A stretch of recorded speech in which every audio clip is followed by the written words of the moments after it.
ચાલો next day થઈ ગયો છે અને અત્યારે અમે લોકો જઈ રહ્યા છીએ ચાલવા માટે, કેમ કે હવે આ છેલ્લો દિવસ છે ઈસ્ટર વેકેશનનો. તો કીધું આને આજે તડકો છે સરસ મજાનો, તો કીધું જઈ આવીએ, કેમ કે પછી બપોર પછી નથી બતાવતા તો પછી મજા ન આવે. અને મને કેટલા ટાઈમથી આ સ્વેટર ટ્રાય કરવાની ઈચ્છા હતી. 12-8 ડિગ્રી જેવું છે ટેમ્પરેચર, એટલે મેં કીધું આ ટ્રાય કરું થાય છે કે નહીં. પણ થવા માંડ્યું, 2 કિલો વચ્ચે ઉતરી ગયું ને હમણાં. એટલે ઘણી બધી વસ્તુ, કાલે જ હું સમરના કપડાં ટ્રાય કરતી હતી ને તો ઘણા થવા માંડ્યા છે. આઈ મીન જીન્સ ને એવું જે નહોતું થતું નહીં, અડધા થવા માંડ્યા છે. અડધા જે હાઈ વેસ્ટના છે ને એ કેવું છે, થાય છે પણ થોડા ટાઈટ છે, એટલે પહેરી શકાય પણ મને એટલું ટાઈટ બહુ ગમે નહીં. એટલે પેટ થોડુંક હજી ઓછું કરીશ એક્સરસાઇઝથી. બાકી આ સ્વેટર છે ને એ બહુ જ શું કહેવાય, પેલા જેવું જો મારું બોડી હોય ને તો જ મને થાય ટાઈપનું છે, એકદમ કટ વાળું. તો હવે ઇઝીલી ચેઇન બંધ થઈ જાય છે એટલે ઘણું મતલબ કંટ્રોલમાં આવી ગયું કહેવાય. આમ ખબર ન પડે આપણને, પણ આમ જ્યારે આ કપડાં ટ્રાય કરી છે, ન થતા હોય ટ્રાય કરીએ ને ત્યારે આપણને આઈડિયા આવે. હા, આમ જો અહીંયા હજી બધું રમણ ભમણ કરી દીધું છે ઉઠીને. ચાલો હવે આપણે ટાટો જવાનું છે બહાર ચાલવા. હા, સૂર્યોદય મસ્ત દર્શન દીધા છે આજે, તો આપણે જવાનું છે ટાટો. ઓકે, અને આ બધું જ તે બકેટમાં નાખી દે પાછું. ચાલ ડોલમાં નાખી દો. વેદા તારા ટોયસ ડોલમાં ભરી દે બધા. ચાલો ચાલો ચાલો ચાલો, પછી મમ્મા તને સ્વેટર પહેરાવી દે. ચાલ બધું જ નાખી દેજે. ઓકે મારો દીકો, મારો દીકો બહુ ડાયો હોય. હા બસ બધું નાખી દે. હા, પછી ઓલું પિયાનો છે એ નાખી દો. હા, એ પિયાનો નાખી દો. હા, ચાલો ચાલો ચાલો ચાલો ચાલો, ઉતાવળ રાખો, ઉતાવળ રાખો. હાલો હાલો હાલો વેદાબેન. હા બસ, વેરી ગુડ. ઓલી બુક છે એ નાખી દે, હનુમાન દાદા વાળી બુક છે ને, હા એ નાખી દે ડોલમાં. હા નાખી દો. ચાલો ચાલો ચાલો, વેરી ગુડ વેરી ગુડ. ઓલી ફિશ છે એ ફિશ મૂકી દો. આ એ બામ નથી નાખવું, એમાં ફિશ નાખી દે. કેવા ટોયસ ભેગા કરે ને હાડી. અને એવું સ્ટીકર ઉખાડવાનું, હમણાં તેને ભૂત ચડ્યું છે ને, જ્યાં સ્ટીકર પડી જાય ત્યાં ઉખેડ. હા, કઈ કહેવાય જ નહીં પાછું. ઓહો, કેટલું ઘાસ વધી ગયું. માટીને ઢેફા દેખાતા બંધ થઈ ગયા. હા, આવું જ રહેતું હોય ને તો મજા આવે જીવવાની. ઓલું તો એ ને ઘડીક થાય ત્યાં વરસાદ હોય ને ઘડીક થાય તો ઠંડી હોય.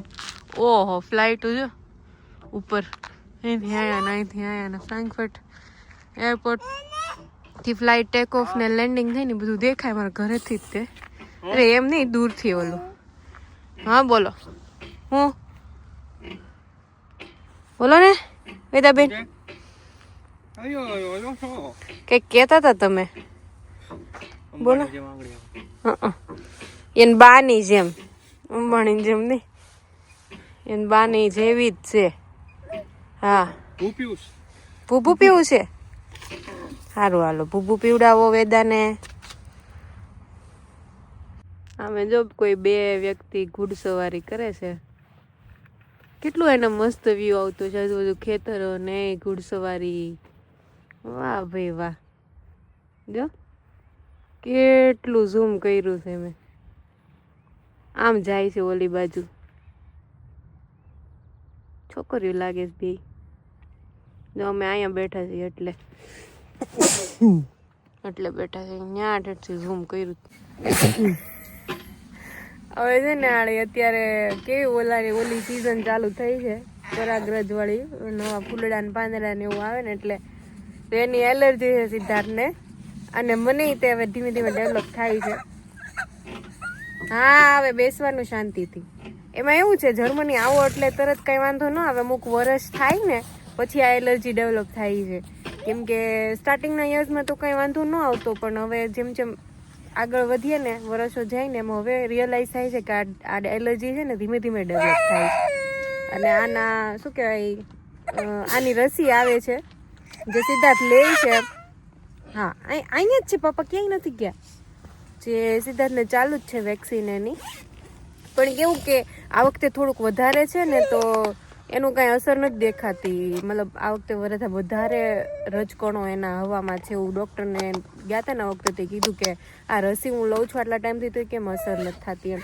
તો ડૉક્ટરે કીધું કે આ વર્ષે બધાને તકલીફ છે કેમ કે આ વર્ષે વધારે રજકણો છે હવામાં એટલે એપ્રિલ મે મિડ સુધી થોડીક તકલીફ રહે શરદીની ખાસ કન્ટિન્યુઅસ છીંક આવ્યા કરે. મને એવું સુરતમાં તકલીફ હતી કેમ કે ત્યાં હ્યુમિડિટી વધારે હોય ને ઉઠું ને એટલે કન્ટિન્યુઅસ એકાદ 10-15 છીંક આવી જાય. પછી દિવસે કંઈ વાંધો ન હોય પણ અહીંયા તો કેવું ખરું દિવસે એવું રહે છે અને એ બહુ ખરાબ હોય. આંખમાંથી પાણી નાકમાંથી પાણી કન્ટિન્યુઅસ.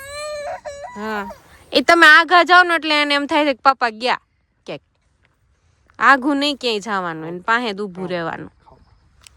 અને અહીંયા કેવું જર્મનીમાં કોઈ વૃક્ષની એલર્જી શું કહેવાય માણસોને ડેવલપ થાય ને તો એ વૃક્ષ કાપી નાખવાનું એવા કોઈ રૂલ્સ નથી. એ તમારે એડજસ્ટ કરવાનું પ્રકૃતિ સાથે. પ્રકૃતિ એડજસ્ટ નહીં કરે. અને આપણે તે કેવું છે મેં એવું સાંભળ્યું છે કે આવા એલર્જીવાળા વૃક્ષો હોય ને એ કાપી નાખે છે ગવર્મેન્ટ એમ. તો બધી જગ્યાના અલગ અલગ રૂલ્સ હોય પણ જર્મનીમાં થોડું કેવું કે પ્રકૃતિ સાઈડ વધારે એ લોકો કન્સર્ન છે. મતલબ ગમે આપણા ઘરનું કોઈ ઘરમાં ઝાડ હોય ને એવું હોય ને તમારે કાપવું હોય તો તમારી મરજીથી તમે ન કાપી શકો. અને આપણે એને તો કેવું કે આપણે કાપી શકીએ એવું જ છે કદાચ, મને ખબર નથી, કદાચ ચેન્જ થયું હોય તો. પણ અહીંયા કેવું કે તમારે ગવર્મેન્ટની પરમિશન લેવી પડે. એ વૃક્ષ તમારે કાપવું હોય ને તમારા ઘરને આંગણે હોય કાપવું હોય ને તો તમારે પરમિશન લેવી પડે. હા તમે એમ ન કાપી શકો એમ. હમણાં બેઠા હતા ને એ જ કે તો એક બા નીકળ્યા ત્યાંથી બહુ ઉંમરવાળા હતા. તો મેં કીધું સિદ્ધાર્થને પૂછો ખરા ને બેહું છે. પછી આમ પૂછ્યું તમારે બેહું છે કે હું બેહી શકું કે મેં બેહી દેખો ને કેટલી બધી જગ્યા બેહી જાઓ કે એવું નથી. અહીંયા કોઈક વાત કરતા હોય એને ન ગમે કે ત્રીજું પર્સન બાજુ બેહીને સાંભળે. તો અમને એવું કાંઈ નથી. અમારે ઇન્ડિયામાં તો મમ્મી બોલાવે બધાને વાતું કરે. પછી એને કરી કેટલી વાત કે તમે બે કેટલું સરસ જર્મન બોલો છો ને કે ક્યાંથી છો પાકિસ્તાનથી. મેં કીધું ના રે ના, મેં કીધું ઇન્ડિયાથી જ. મેં કીધું મારે જેકેટનો કલર જોઈને લાગ્યું છે. ત્યારે હું લેતી હતી ને ત્યારે બહુ જૂનું છે ત્યારે મરૂન કલર હતો. મેં મરૂન કલરનું જેકેટ લીધું તો સારું હતું. આ કલર ક્યાં લીધો મેં દાંત કાઢતા હતા અમે. તો એ બા બધી વાતો કરતા હતા. પહેલાં એ કે અત્યારે કોણ છે તમારે ત્યાં પ્રાઇમ મિનિસ્ટર ને કે મોદી ને પહેલાં કોણ હતું કે ગાંધી ને એ બધું જૂના વાત કર્યા ને કે હા ઇન્દિરા ગાંધી કે એનું ઓળખું ને એ બહુ જૂના મતલબ એજવાળા એટલે એને એ બધાનું એનું યંગ ટાઈમે જે પ્રાઇમ મિનિસ્ટર હોય એ યાદ હોય એવું હતું.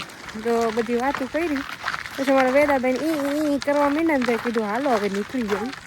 હવે ગાર્ડનમાં એને રમાડશું ઘડીક પછી ઘરે જાશું. આ જો મસ્ત ફૂલડા આવવા માંડ્યા છે.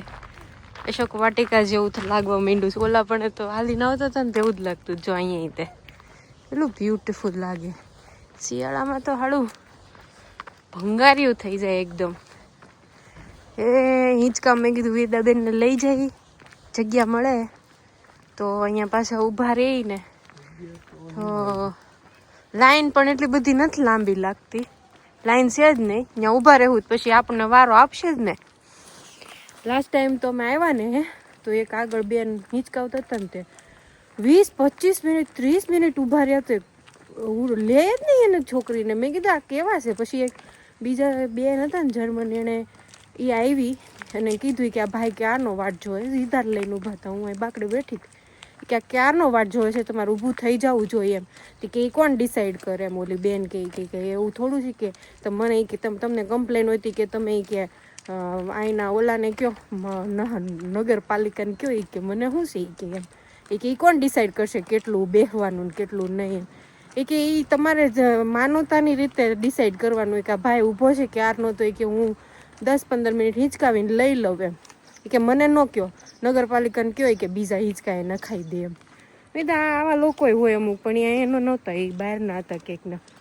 કેટલું રેમી પછી કીધું ને હાલો ઘરે જાવ તો સ્ટ્રોલરમાં બેઠી જ નહીં. હજી લઈ જાવ જો ને પપ્પાને તેડવી પડી. હવે બેનના નાટકો બહુ વધતા જાય છે. હજી રમવું તું ત્યાં ક્યાંની રમતી હતી. હાલો ઘર ભેગા થાય. કેટલું સરસ મજાનું ટુલિપ ખીલું છે અહીંયા જો. હવે ટુલિપની સિઝન આવશે એમ્સ્ટરડેમમાં. અમે ત્યાં હતા ત્યારે ઈ સાઈડ હતા, મતલબ ત્યારે ગયા નહીં, કંઈ મેળ ન આવ્યો. અમારે જાવું હતું તુલિપના ગાર્ડન જોવા, બહુ મસ્ત હોય અને આખા ખેતરો હોય ને એ રીતે વિઝિટિંગ સાઇટ હોય આખી એની બનાવેલી. તો જોવાની બહુ જ મજા આવે. પણ અમારે અનફોર્ચ્યુનેટલી નહોતો મેળ આવ્યો. અમારે જવું હતું ને ત્યાં પછી હું પ્રેગ્નન્ટ હતી એટલે પછી કંઈ લાંબુ ટ્રાવેલિંગ થાય નહીં. 400 કિલોમીટર તો 400-500 કિલોમીટર જેવું થતું ત્યાંથી. તે હવે જો પાછું દીધું ખાવાનું થઈ શાંત થઈ છે. ક્યાં જાવું તું હજી તારે? બૂજું કરતી હતી. હાલો બેસી જાઓ વાગેનમાં. તડકો નીકળ્યો છે, મામા બાલ્કન સાફ કરે છે. બધું કેદુનું કચરું પડ્યું હતું ને વેતાબેન અહીંથી તારે વહીવટ નથી કરવો. તારે ના આમ ભાઈ અહીંયા ઊભી રહે.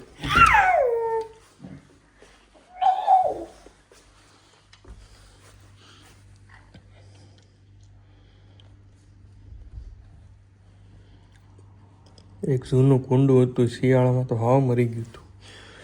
એને કાઢ્યું અત્યારે અમે બધી કોથળીને ભર્યું છે.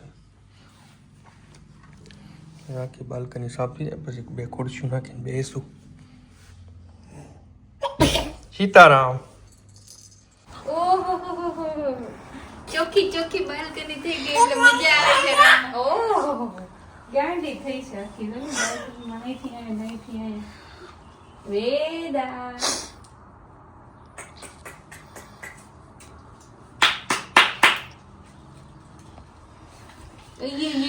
મોટું નમો ચાલો.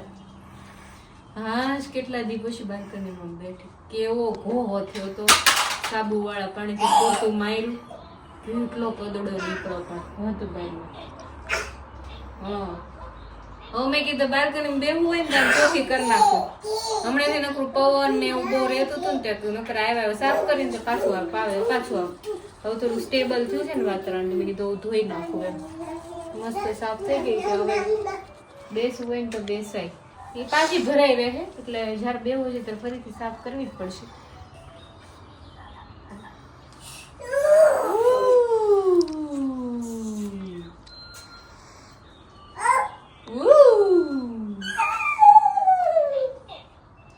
ઓહો તને આવડે છે માઇક પકડતા?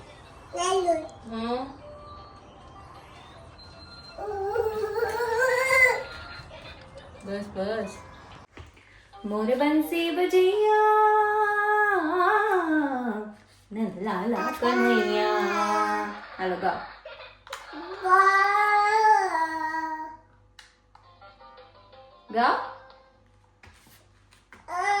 મોરે બંસી બજૈયા. ચપ્પમ મને નથી ગમતું એ song. I don't like that song Veda. મને આ જેવાલાના સોંગ જ ગમે છે. ચપ્પમ એટલે ચાતું તું. ચપ્પમ નહીં. મમ્મા ડોન્ટ લાઈક ધેટ સોંગ. યા મમ્માને આવું જય કાના કાળા પ્રભુ જય કાના કાળા. ગા તું ગા.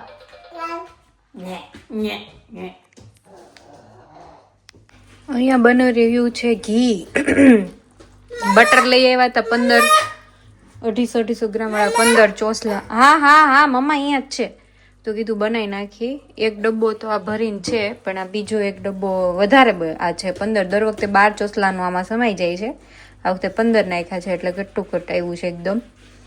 તો એ એક મેં કીધું થઈ જાય ને તો પછી ઉપાદીને હવે 3-4 મહિના તો એટલીસ્ટ ચાલુ જ જોઈએ બધું. 5 મહિના સુધી ખબર નહીં. હવે એકલા હતા ત્યારે વધારે લાંબુ આવતું, પણ વેદા છે ને એટલે થોડુંક ઓછું લાંબુ ચાલે એમ. અને અત્યારે બાકી શું કહેવાય રીંગણા બટાકાનું શાક કરવાનું છે, તો એની પ્રિપેરેશન કરી. વાસણ હતા થોડાક હિસાબ કર્યા. અને વેદાનો રાગીનો ભૂકો ને બદામનો ભૂકો ને ડ્રાયફ્રૂટ્સનો ભૂકો ને એ બધું પતી ગયું હતું, તો એ કર્યું ફટાફટ. કેમ કે કાલથી પછી પાછું નોર્મલ જોબ ચાલુ થઈ જશે એટલે ટાઈમ નહીં મળે. હા મમ્મા અહીંયા જ છે. ટીંગલી બેનને કેમ એમ રઝળતી મૂકી દીધી છે? હે હા હા હા હા હા એવું કરાય? ધીમે ધીમે કરાય. ઢીંગલી પણ એને જેવડી છે. મોટું એને કરતા મોટું છે ઢીંગલીનું. ઉડાઈ દે ઢીંગલી એવી ચા ઢીંગલીને સુડાઈ દે તો હાલા કરાઈ દે. હારા કરાઈ દે. એમ નો મરાય, ધીમે ધીમે હાલા કરાવાય. માલા કરાવીશ હે આમ કરે બેટા તને કેટલું પ્રેમથી હાલા કરાવેશ મમ્મા. હા હા આ સતારા ઢીંગલીને ગમે ત્યારે ઉખડવાના છે. મેં બહુ ઇન્ટરેસ્ટ પડે છે એમાં. એ મરાઈ ગયા. ઉખેડી નાખો. હજી તો વાત કરું છું ત્યાં જો લઈને ઉપડી. એને સ્ટીકર ઉખેડવાનું ને આવું બધું કંઈક ઉખેડવાનું મળી જાય ને તો એને બહુ મજા આવે. અરે ઢીંગલીને ફ્રોક બગાડ નાખી આવતું એલી. તો મને લાગે મારા નેટ જ ઉપરનું કાઢ નાખવું પડશે એનું. ये कोकिला बेन, एक कोकिला बेन, रसोड़े में कौन था? हैं? कौन था रसोड़े में?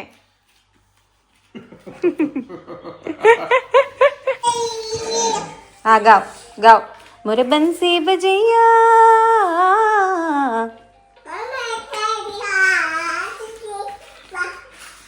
હા પછી